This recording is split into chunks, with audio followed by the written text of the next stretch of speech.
I think it's time for our conversations to turn to the role of China in today's modern world. Charles Burton is the Macdonald-Laurier Institute, and he tells me that he not only was educated in China, but he has a home in China, which he can't even go to because he's persona non grata or something of the kind. So I also want to introduce here André Laliberté, who is a professor of political science at the University of Ottawa, which is basically a Francophone university. Yes, it's bilingual. That's correct. Yes. So it's nice to have you all here. Thank you. My third guest is Niva Yao, who is a wonderful woman from Hong Kong who has been in Bishkek, Kyrgyz Republic for a couple of years, studying or working, doing research there at the OSCE Academy. Hi, Charles. Hi, nice to meet you. As you say, I'm a senior fellow at the Macdonald-Laurier Institute in Ottawa and non-resident senior fellow at the European Values Center for Security Policy, which is located in Prague. Niva, you're from Hong Kong. Please tell us what's gone wrong there. What has been China's strategy in Hong Kong? There's a very clear shift when the new leader Xi Jinping came to power in 2012, 2013. That's when we started seeing a lot of very disturbing policies, that were fed from China into Hong Kong. There are, many numbers of them. For example, there was the policy where we educate children in primary school with Mandarin instead of Cantonese, which is our native language that is very different from the one in mainland China. That sparked a huge debate, but no one then was really thinking that this was just coming from China. People were thinking, oh, this was, the idea of our former chief executive who were very pro-China. People thought it was his fault. It wasn't, something that was handed down to him from Beijing. Sorry, just a minute. Now we're talking about the imposition of Mandarin? Yes. And what would happen? The schools would all switch from teaching children in Cantonese to teaching children, or at what age, in Mandarin? In primary school, so that's from 6 years old.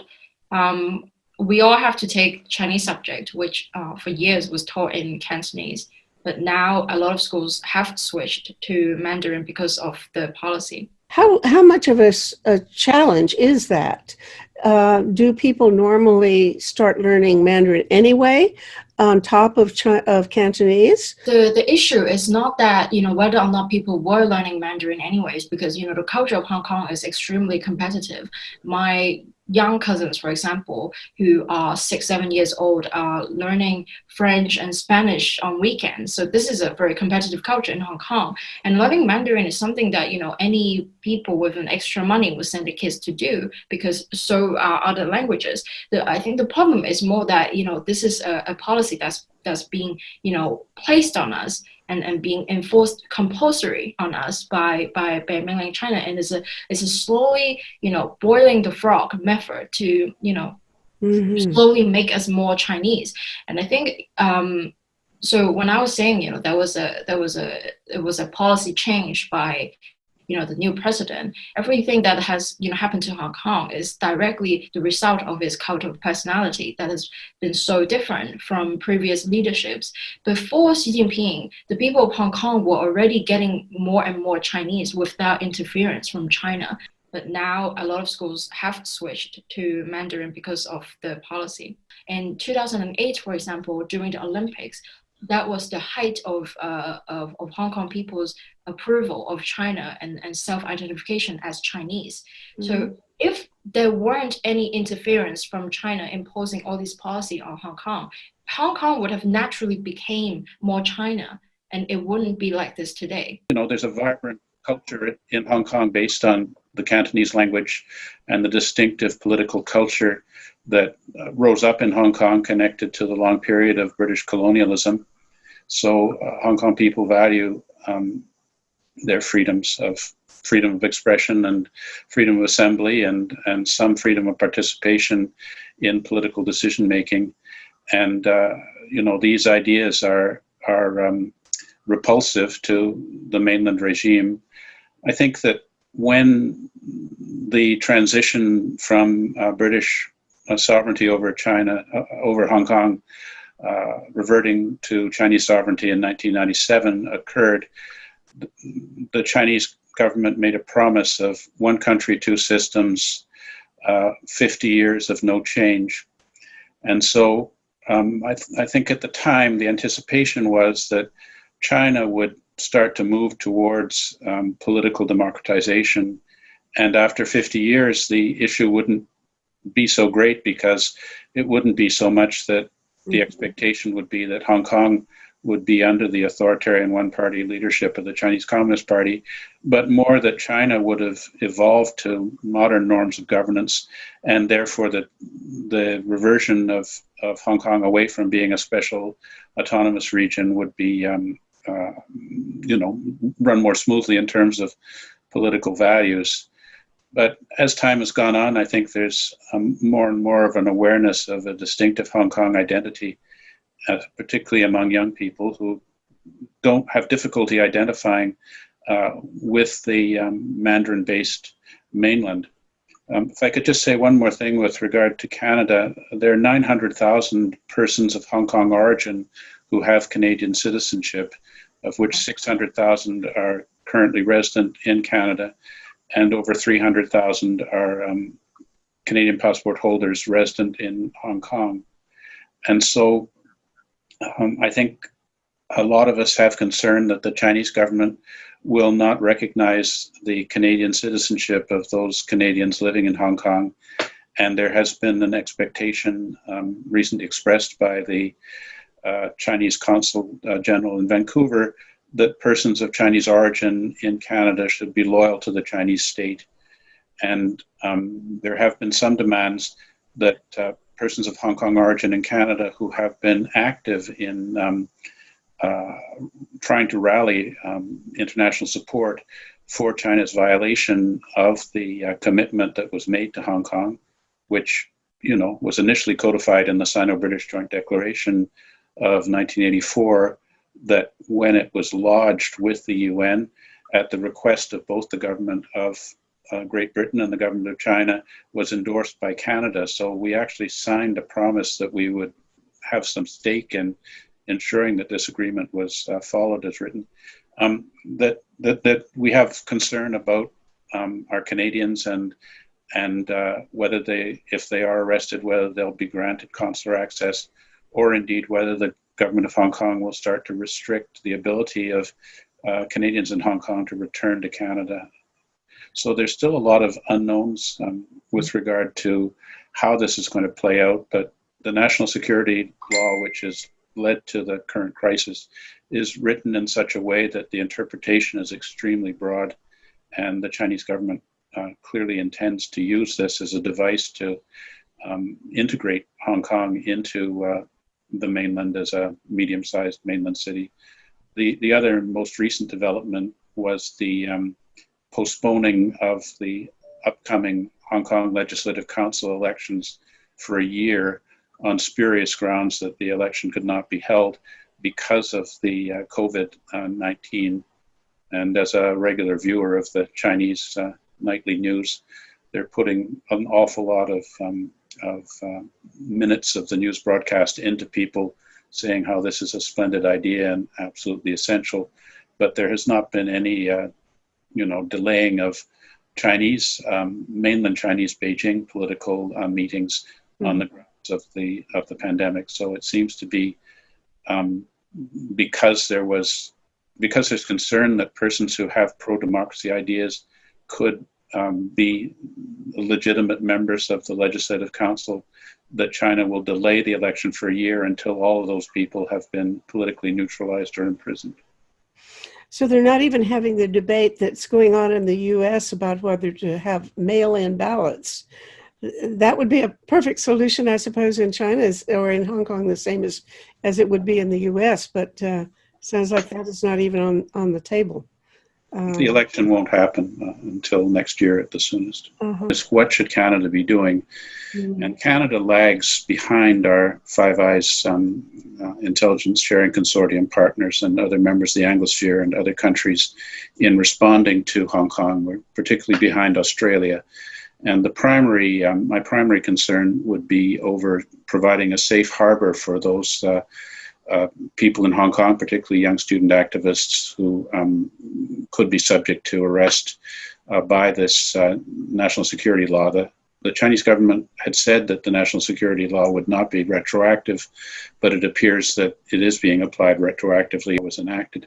So we could be providing safe harbor. Australia has already offered that. The British are prepared to offer the right to live in Britain to 3 million Hong Kong people who had British national overseas passports prior to 1997, on the basis that China has violated the Sino-British Joint Declaration. So the basis for denying those people the right to reside in the United Kingdom no longer exists.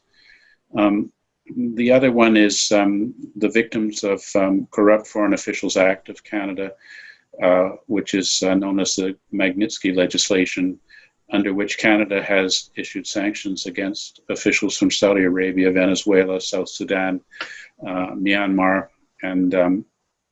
but has not listed any Chinese officials.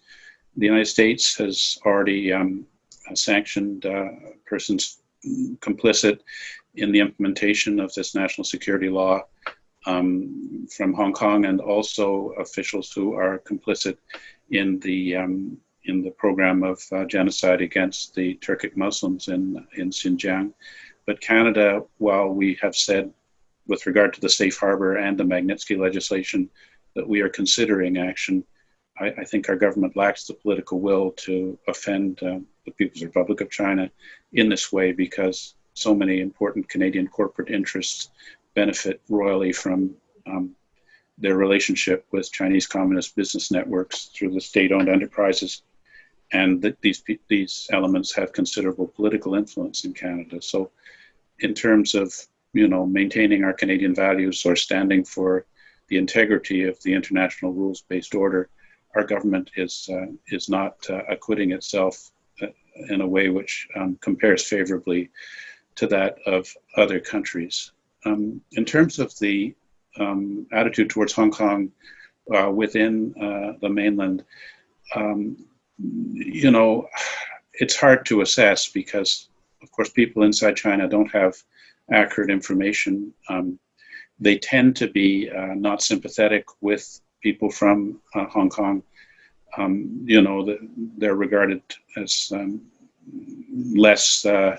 less Chinese and more influenced by foreign values, and they're not sympathetic, I think, with their aspirations for democracy on the whole.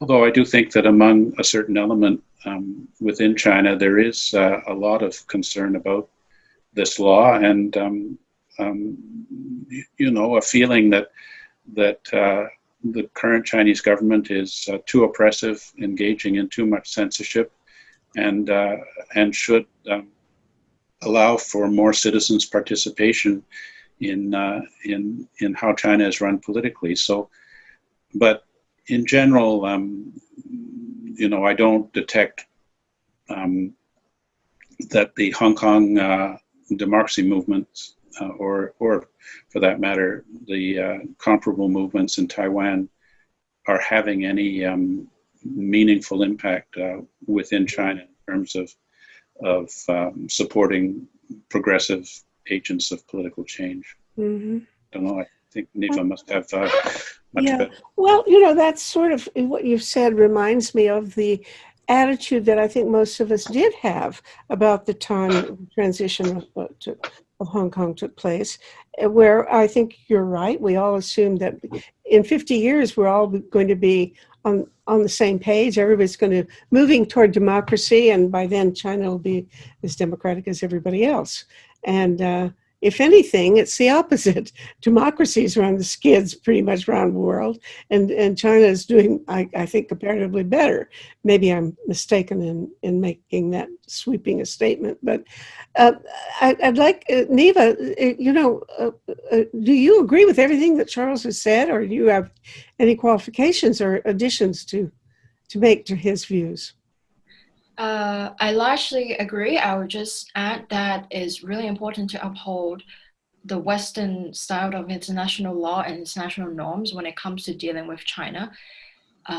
Since the Belt and Road Initiative and since the Xi Jinping administration, we see that China is slowly crafting its own rules of the game, especially through the Belt and Road Initiative. There is now a new credit rating system to a Chinese style to rival, Standard and Poor and Fitch, for example. There is, renminbi internationalization to get rid of the US dollars. There is, the AIIB, which is the Asian Investment Infrastructure Bank, to rival the Asian Development Bank, which is US and Japan led. And the list goes on. So when it comes to Hong Kong, I think it's really important to look at the one single document that makes Hong Kong and gives legitimacy to Hong Kong, which is, as Charles pointed, is the Sino, British agreement, which, now China has clearly violated. And, from that, how do we then institutionally address this? Because we, want to be able to address this in a way that we can, it makes sense to the international system. We cannot afford to, fall to a state where, we are just now coming up with new rules, because this will not just, make China, angry or, feel like they're punished, but also it gives China the leeway, talking to, the many third world countries that now actually, backs China to really see that the West can just come up with rules to punish them. So this is, something that we have to be very mindful about, because, China is China today, not because just that it controls the entire supply chain, but the fact that we have over 50 or 60 developing countries all over the world that are supporting China. Those include countries like Iran, Russia, places here like Uzbekistan, Tajikistan. They are all ready to support China in the new world order, which is something that we have to keep in mind. At where you are in Bishkek in Central Asia, do people throughout Central Asia, for example, perceive China as being aggressive and doing this for long-term gain, which would be at the expense of the local people? Or do they think that China is really a good neighbor, donating money for altruistic and philanthropic purposes? I don't think China would claim that they're altruistic. As Niva points out, there is the doctrine that was a feature of Xi Jinping's speech to the Party Congress in October 2017, which is the community of the common destiny of mankind. And what this appears to be is that China believes that the existing global institutions, like the WTO or the UN, are based on, were formed before the Chinese communists were present to participate, and that they serve the interests of the advanced Western nations, and that the United States is in decline and China is in the ascendancy, and therefore China will gradually degrade those institutions that are so important to middle countries like Canada in ensuring fairness and justice, reciprocity in relations between nations, and replace them with new Chinese institutions like the ones that Niva just mentioned. So I think from that point of view, there does seem to be a global plan, and the Belt and Road Initiative is really about reorienting the global economy towards China. All the belts and roads terminate in the People's Republic of China. I think you don't see any Belt and Road stuff in South America or whatever, particularly in the region of the world that Niva has so much expertise in. So China tries to maintain that these things are win-win, but we're seeing more and more that the Chinese provide the loans, and sometimes they provide loans that the countries cannot reasonably repay, and then seize critical assets like port facilities on long-term leases, where they can then, in addition to the transportation infrastructure, install military installations to further China's geostrategic global reach. So, why does this go on? I think it's because, unlike the institutions that Niva's talking about, the Chinese Belt and Road Initiative is prepared to facilitate the rule of corrupt dictators. They would even provide those dictators with technology that allows them to strengthen their control of information and surveillance on other political elements in that country. And also the supervision of the use of the funds is not as careful as one might see with the World Bank or Asian Development Bank, and therefore a lot of it fuels further corruption in those countries. And of course, so much of international funding these days comes with provisos to ensure standards of governance, and the Chinese stuff doesn't, and a lot of it is based on contracts which are not transparent. And so from that point of view, while their investment may be welcomed, one can't help but suspect that it may not be to the overall benefit of the citizens of the countries who are the beneficiaries of this investment. But, that being said, China's done a lot of great stuff in Africa, installing telecommunications networks. Young people in Africa love to use their iPhones just as much as young people throughout the world, and they know that it's China that helped bring that to their nations. Niva knows a lot about Central Asia, so can you give us the perception, Niva, of the people in that you are studying, and you're part of the Turkic-speaking part of the world, perception of what China is doing with its investments and contributions in the Belt and Road Initiative and other kinds of activities? So the Belt and Road Initiative, the belt is the Silk Road Economic Belt, which the first stop from Xinjiang arrives here in Central Asia.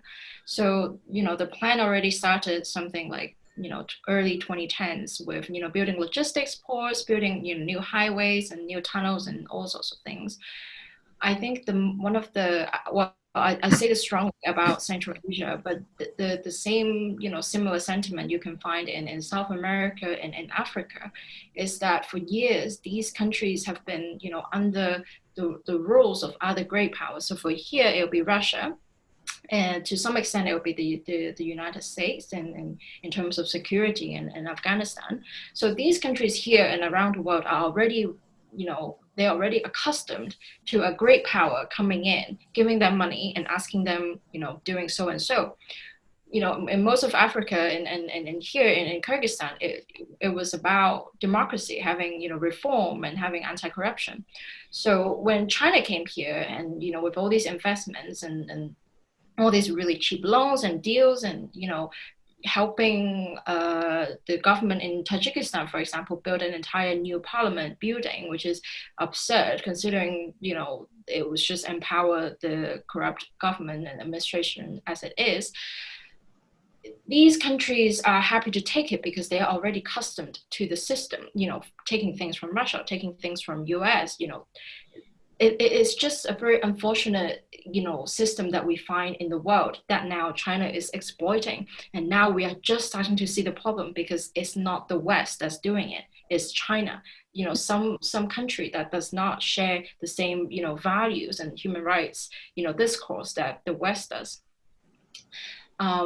And so when it comes to the Belt and Road Initiative, people here are very worried, especially they have, from a Soviet legacy, they have this, worry that, a great power is going to come and take their land, which is what happened in Soviet Union, where, the Russians were freely, dividing up territories that even today is a huge problem, that like a massive part of land within Kyrgyzstan actually belongs to Uzbekistan and vice versa. And this has huge problems when it comes to border issues. So land in Uzbekistan belongs to Tajikistan? Or yes, they are the enclaves. Enclaves, really? Yes, it's I've never basically heard of such a thing. Triangle where there is a railway that goes all the way goes to Moscow, that connects Tajikistan, Uzbekistan, and Kyrgyzstan.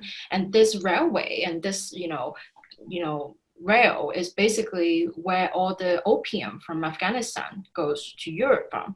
And in this triangle, there is Uzbek land in Kyrgyzstan, there is Tajik land in Kyrgyzstan, and vice versa. It's extremely messy, and recently it's been better, but still every month or so there's border shootings on either side, because, for example, a cow could run into another territory, and then a villager goes to chase it and is shot by a soldier, and then everyone goes crazy, and it happens again and again and again and again. It's just something that these countries can never solve, and it's a Soviet legacy.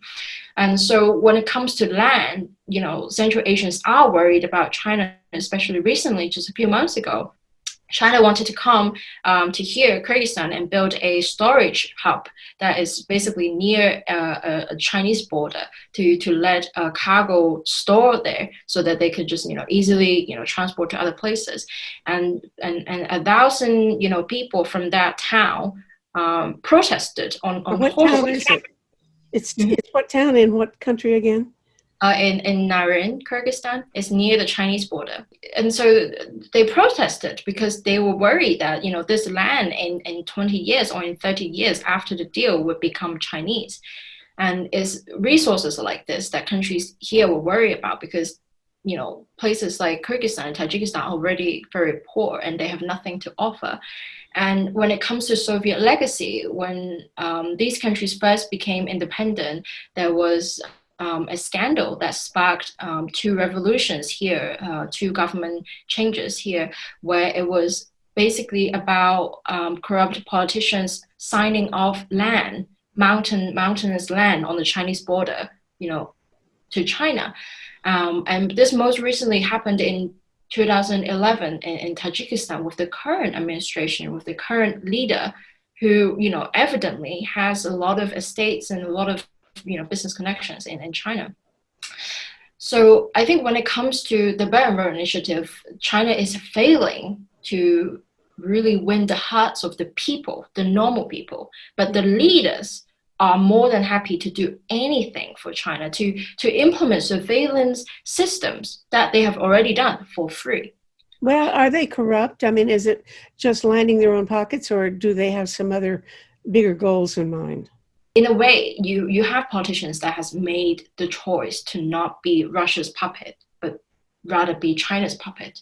And I think this is, again, the legacy of the fact that we have allowed, countries in developing countries, or the world of developing countries, to think that they don't need autonomy, to think that they can just take on funding or policies from another great power and then still partially run their country. I think this is a legacy of our post-Second World War system that is only starting to become so threatening and so problematic now because it's China. I was wondering, why is it that Kyrgyzstan and Tajikistan are countries that are comparable in terms of their demography to Mongolia?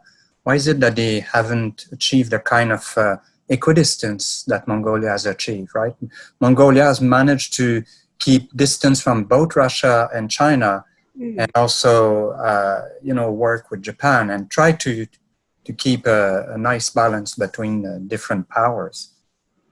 Would you say it's the geography simply, or? Yeah, I mean, it's a really interesting, good question. Like, you would be surprised at how much, Mongolians are not here. There are no Central Asians in Mongolia. There is virtually no communication, no cooperation. You'd be so surprised.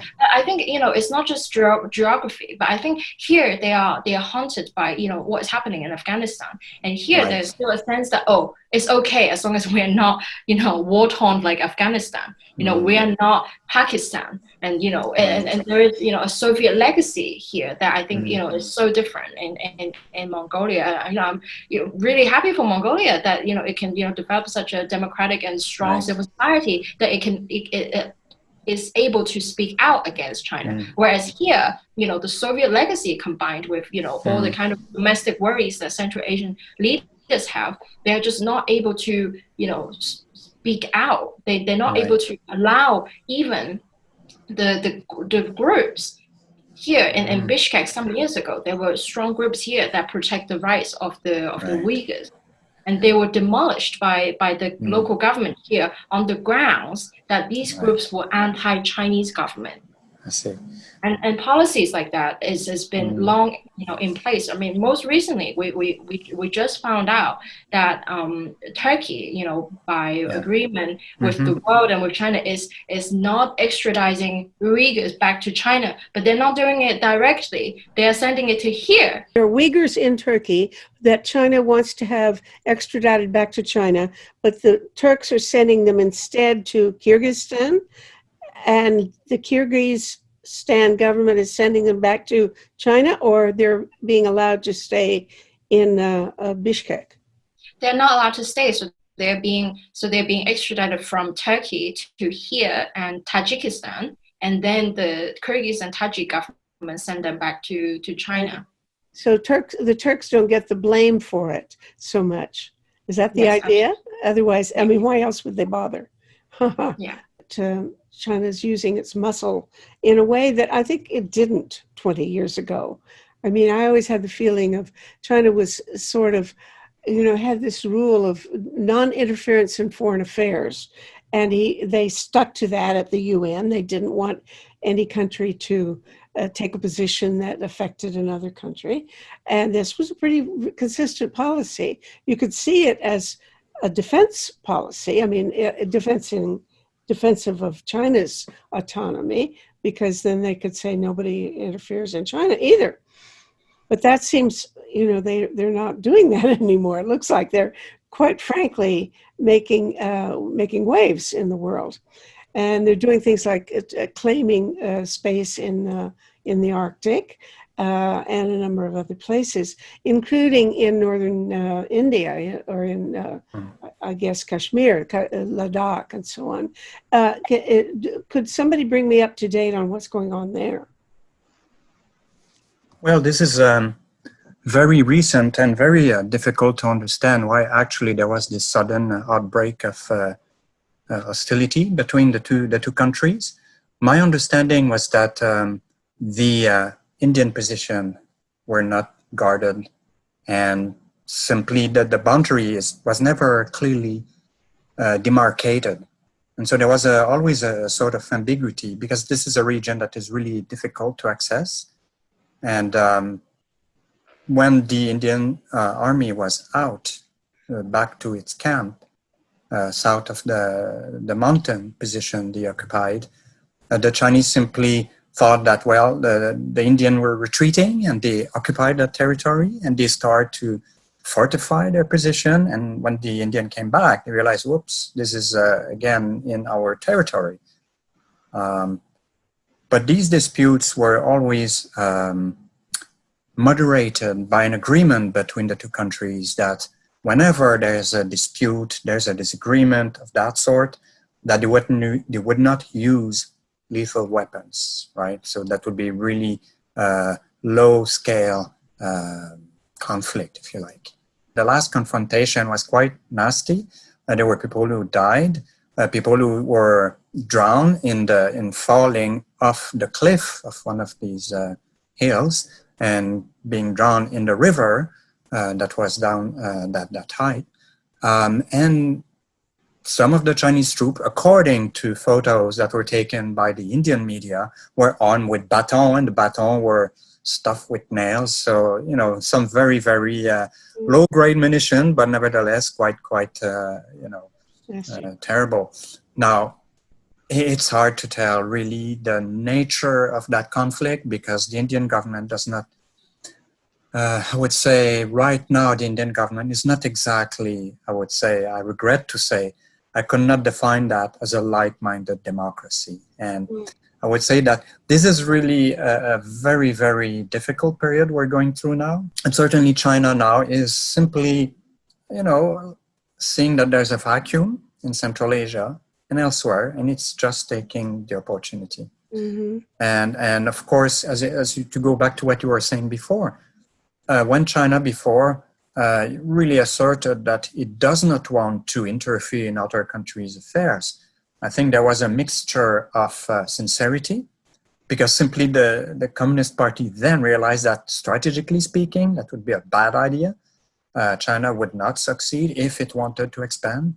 But now, as you rightly said, the situation has changed totally. And now, you know, it's a completely different context. Would you attribute that all to Xi or some other factor? It's actually, yeah, it's tempting to say that certainly Xi is very different in a sense from his predecessors. But at the same time, I mean, Xi grew up in a system, and the Communist Party always had a consistent approach down to Mao Zedong himself, right? Saying that when the adversary is strong, we have to retreat. When the adversary is weak, then we try to harass them. And then when the adversary is going to lose, we attack and we destroy it. So the party never had, you know, hesitation as to what is the long-term strategy of the country. And it's interesting that, you know, we thought in the 1970s that China had this grandiose project of global revolution, but really what turns out to be, you know, Maoism is really a mixture of this socialist ideal, but also really a nationalist ideal. And the primary interest of China is, of course, the security of the Chinese nation, also at the same time ensure that they will prevail against their neighbors. I guess my impression is that the activities in India, Ladakh and so on, are not as ominous maybe as some other places, such as the South China Sea, or with the problems with the Uyghurs. Those seem to be much more likely to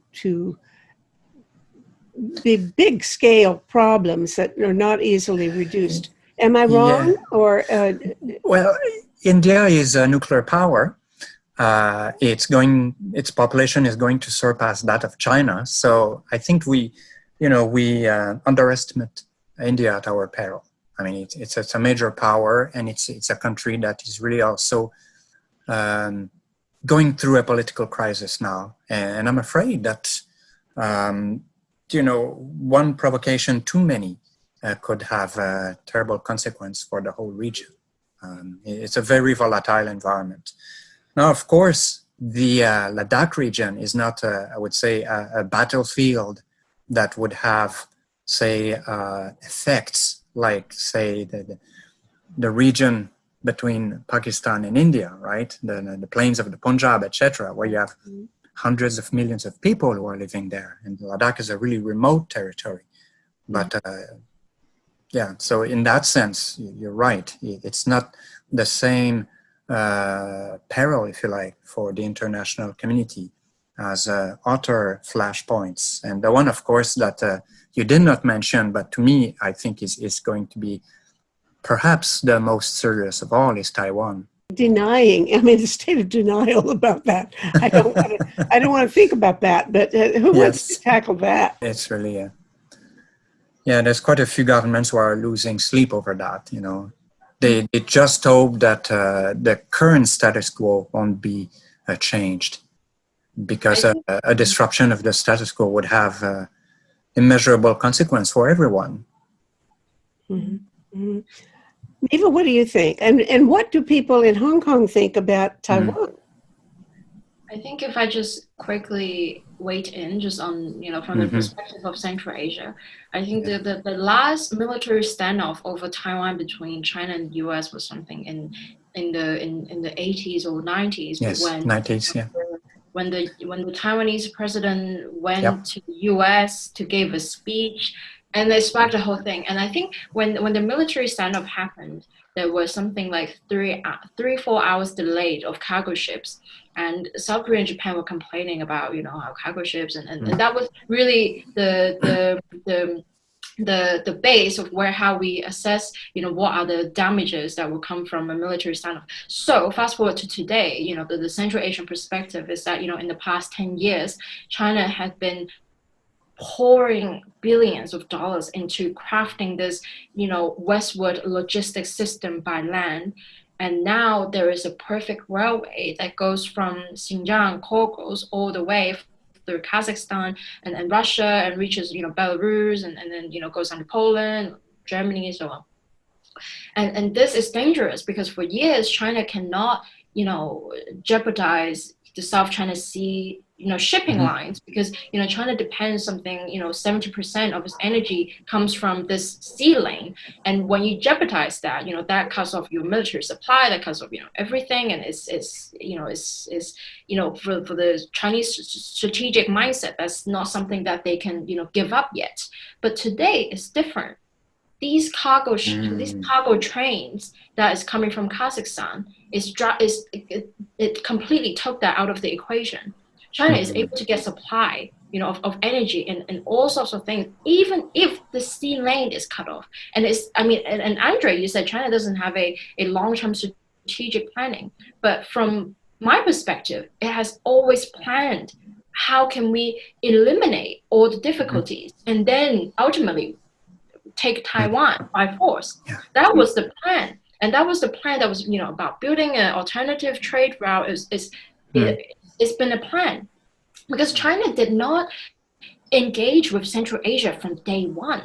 There was a very clear, step up when Xi Jinping came around, and it was the height of, the South China Sea issue, with Philippines filing, to the international court. That was the point that China decided, okay, we really need this. And that's when they really started, engaging with Kazakhstan to this level, where now they have this way of going around, the problems with actually taking Taiwan by force. And in Hong Kong, for years, we sympathize with Taiwan. And to be honest, today, actually, many Hong Kong people are considering moving out, and, for the right reasons. But people are also raising the concern that actually maybe don't go to Taiwan. Because people in Hong Kong actually see that this is a real war that's coming. From the frying pan into the fire, right? Yeah. You're jumping from one to the other. Okay. Well, I think is that, the government of Taiwan is clearly a legitimate government, and that government does not want to be regarded as a province of the People's Republic of China, or potentially an autonomous region. What they're really moving towards is statehood. And so for the international community, it's very hard for us to deny this reality that it's a vibrant democracy compliant with the international rules-based order, where the will of the people is towards independence. So there's even the Nationalist Party, the successor to Chiang Kai-shek, is no longer in any way sympathetic to the notion of one China, two interpretations, or any of these kinds of ideological sleight of hand. The point is that Taiwan is very different from mainland China in all sorts of ways, and culturally and politically, and that it would be very difficult for the international community to just sit idly by if China engaged in coercive measures to basically garrison Taiwan, so that it would be, as they put it, brought back into the embrace of the motherland. That being said, I think within the mainland, where you're asking about the views of, people that I live and work with in China, there's very little sympathy for Taiwan independence at all, and that if the mainland government was seen as being weak on Taiwan, that would in fact seriously impact on the prestige of the regime. Most people in China that I talk to believe that the mainland should have liberated Taiwan, as it used to be referred to, or bring Taiwan back into the embrace of the motherland, as it's referred to now, much earlier, and that the government's failure to do that is a sign that the government in Beijing is not as effective as people would like it to be.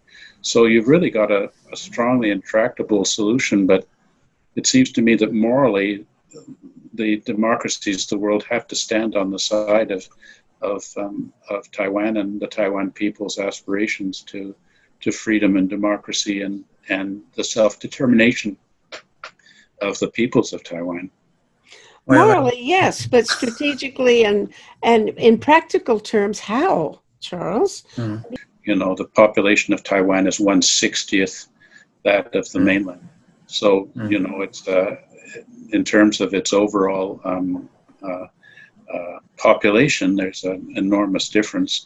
But, I think that we still have to hope that we can encourage agents of change within China, and that our current policies have been ineffective in encouraging that regime to get into compliance with the international rules-based order, and therefore it's incumbent on us to engage in more aggressive measures to try and make it clear to the Chinese government that there are consequences for. Like what?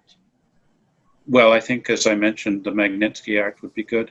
There are a lot of You Chinese think that would officials. make any real difference? I mean, it would annoy them, but would it really scare anybody? I don't think so. It would affect to a split in the elite, because so many of the Chinese elite have significant investments here in Canada.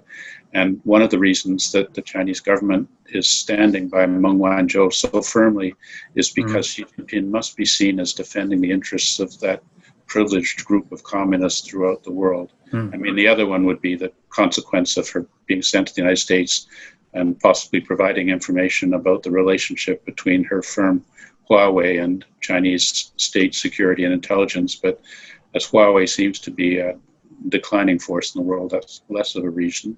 But no, I do think that that there are measures that can be taken that we are not taking. And if we don't take measures, then we're giving tacit consent to what China's doing and emboldening the Chinese regime to do more of it. Okay, well, that brings us to what I think is probably at the moment the most demanding challenge. That is the Uyghurs. By the way, Niva had previously mentioned that there's a long-standing relationship between the Central Asian population and the Uyghur population. They're all Muslims and they see themselves as related in some way. But so we need to consider how their attitudes are affected or related to what's going on with the Uyghurs. And, Canada recently held 2 days of parliamentary hearings on the Uyghur question, is whether what's going on in that region of China amounts to genocide or not. And there does seem to be increasing evidence of measures being taken by the Chinese regime to restrict the fertility of women to bring about a reduction in the population of the Uyghur group in China. Of course, the fact that such a high proportion of the Uyghur population are kept in prison camps would affect fertility because the husbands and wives are not living together. But there's also these other allegations of active measures being taken by the Chinese government to ensure that there isn't a further generation of young Uyghurs coming to the fore. If in fact what's going on in China amounts to genocide, it would then fall under the UN provisions of the first United Nations Act, which is the Convention Against Genocide, and then would require that the international community take the measures as provided in that act to counter what's going on there. So I think it's still somewhat in flux. There's a great deal of reluctance on the part of the international community to acknowledge this outrage.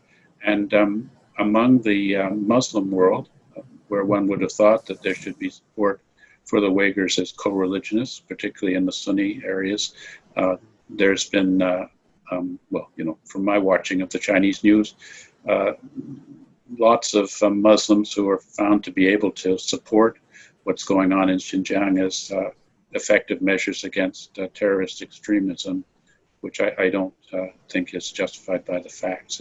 I think it's simply that the Uyghurs are not compliant with the Chinese government's desire to see minority peoples complicit in the rise of China, and that other civilizations within the borders of the People's Republic of China should be reduced to a folkloric status and gradually assimilated into the Mandarin-speaking Han majority. Mm-hmm. Niva, what is the perspective of the population in throughout Central Asia? It's really unfortunate that at the moment the Central Asian governments are not behind the West on this. You see that the situation is a little bit more interesting in Kazakhstan, because Kazakhstan is trying to be more like the West, so that in some cases they will still speak out against, you know, what's happening across the border, but only for their own, you know, Kazakh minority in Xinjiang. They would not speak out about the Uyghurs. They would not speak out about any other ethnic minorities or any oppression in you know, across the border. Everywhere else, you see that in recent years, there's, you know, as I said, there's been a huge crackdown of support groups for Uyghurs in Central Asia. This is, you know, it's years in the making through the Shanghai Cooperation Organization, which is more, you know, these days like a ASEAN, but with more focus on security in Afghanistan and anti-extremism.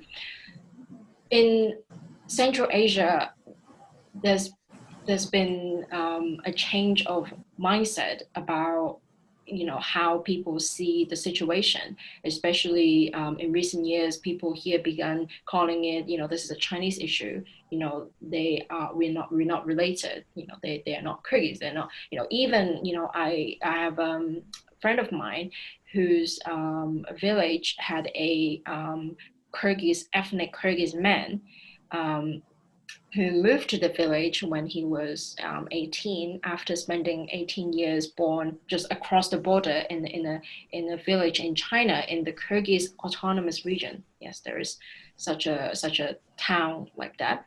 And he was not accepted as part of the country. He was not accepted as Kyrgyz.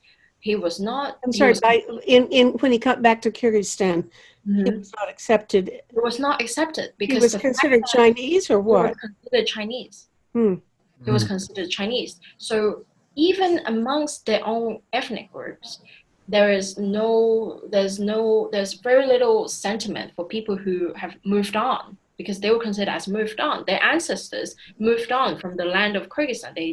They settled in China's land, and is their legacy now. And so this sort of, you know, and this is the thinking amongst, you know, the normal regular people. But of course, you know, with the Central Asian leaders, they have their own set of calculations. They don't care about human rights.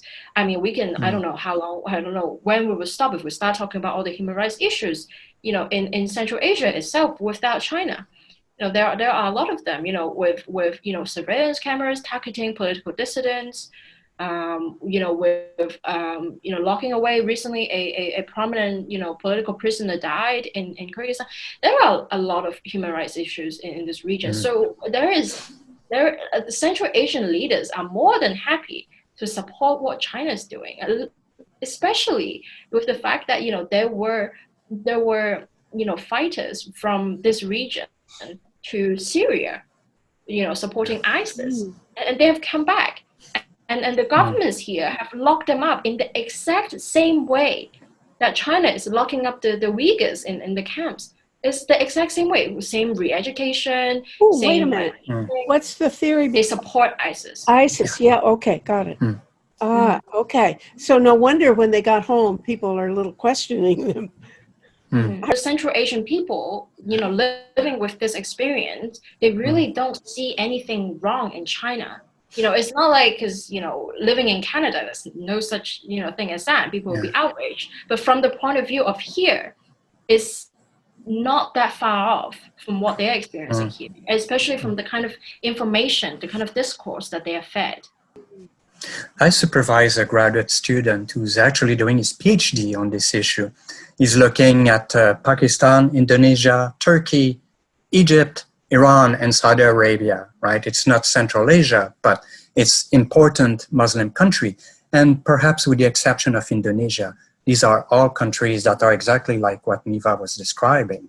Countries that are authoritarian, and moreover, countries that for their own domestic reasons have motivation to support China because they have their own separatist movements. They also have entered into a relation of economic dependency with China. So they are not interested in criticizing the human rights abuse against their minorities. And it's especially, of course, I would say disingenuous for a country like Pakistan, which will, not hesitate to criticize India for what's happening in Kashmir, rightly so, but would be silent with respect to what's happening in Xinjiang.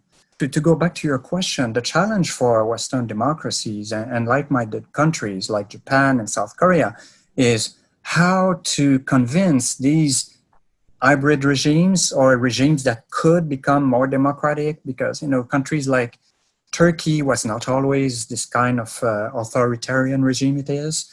Same thing for Pakistan. Pakistan is always being in between the two. How can Western countries basically enroll or encourage these Islamic countries to side with the Uyghur people? That's the challenge. And I think unless we do that, that will be very difficult for Western countries to stand up, to present a united front against China for the Uyghur.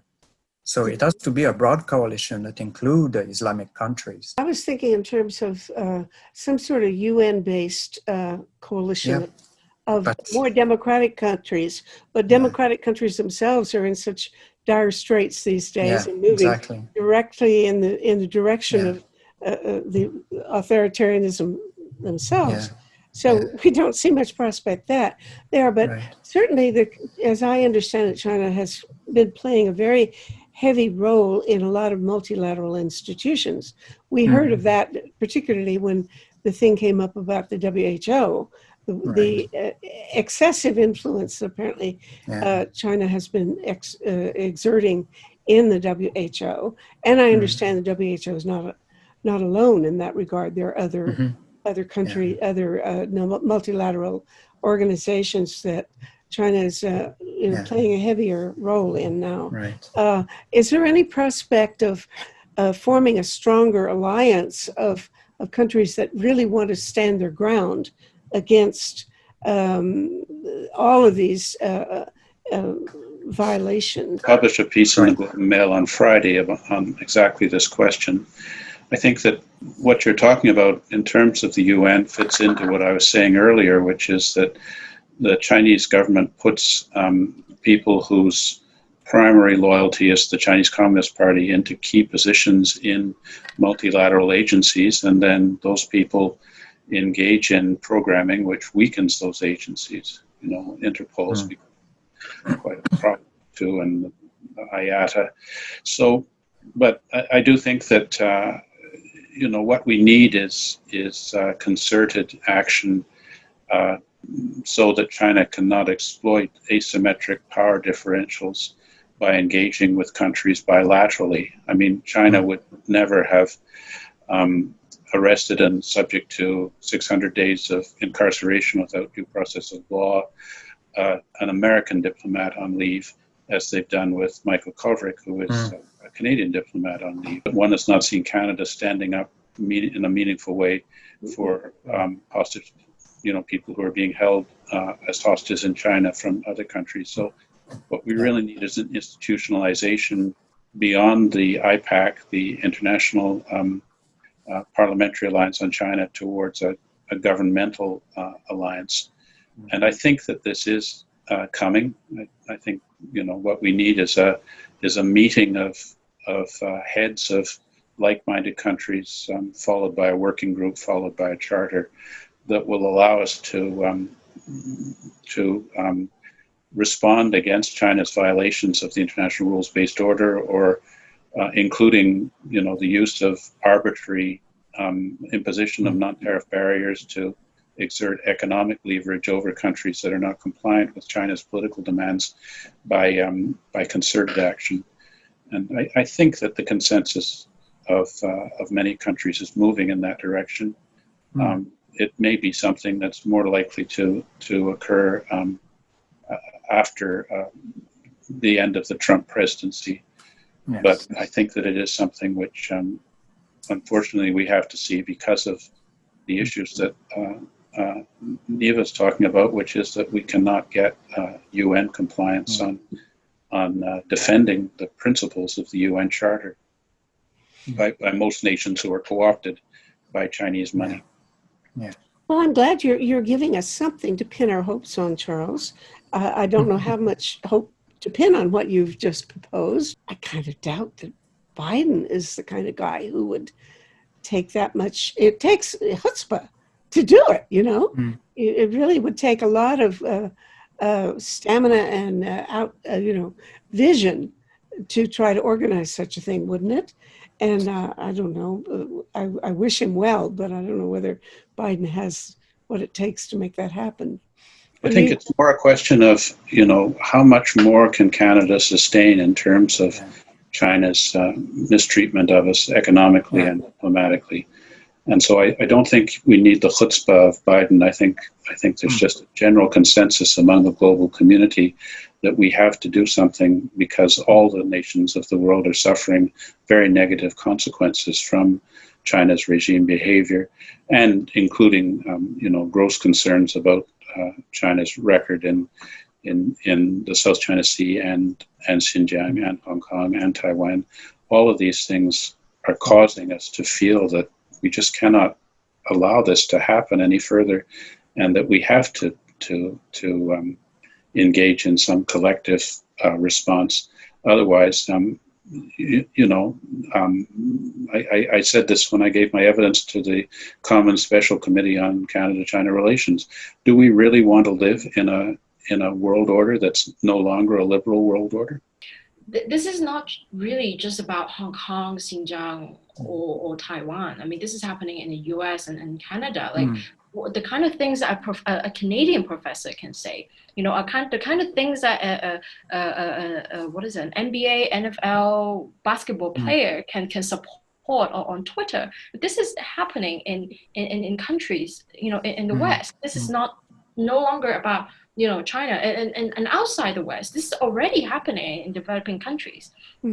Leaders here are fed, by Chinese ideas that they are not allowed, or they can't say no. With COVID, China is pushing out its own Chinese traditional medicine, and a lot of countries can't say no. Italy can't say no to millions of donations. Here they can't say no, and then the governments here will just have to implement. They have to give it to the doctors. They have to even allow Chinese volunteer doctors to come and teach local doctors how to use these traditional medicine. This is something you can't say no to. And when as a country, and no matter in the West or anywhere else, when you start being told by other countries what to do, I think that is in essence the kind of problem that maybe we have just allowed it to happen for too long, and now that it's China, it really I think people are more alarmed now because it's China,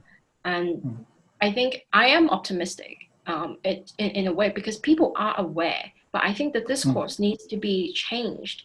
To the direction where it's not just about Hong Kong, Taiwan, or Xinjiang. It's about it's everywhere, because China is not going to stop until it can be sure that no one can criticize it. I think that in the long run, I'm optimistic that the Chinese regime is going to change, except that maybe not in my lifetime. And before, Charles and Niva were talking about coalition of like-minded countries. This is definitely necessary, but my only concern is that I doubt that we're going to have a sufficiently large coalition. I see there's a turn of the tide, even countries like Canada, Germany, that used to be a little bit too complacent in their relation with China in the name of developing our economic interaction with that country. Now realizing that even in terms of intellectual property rights, in terms of industrial espionage, etc., there are so many issues that the mood has soared among Western countries. And now there's a realization that we need to rethink our relations with China. So now let's say goodbye to each other. It's been fun. Thank you very much for your participation. I find this not only interesting, but invigorating. And thank you for the invitation. All right. Thank you for organizing. Yes, I enjoyed it very much. Thank you. I'll be back in touch.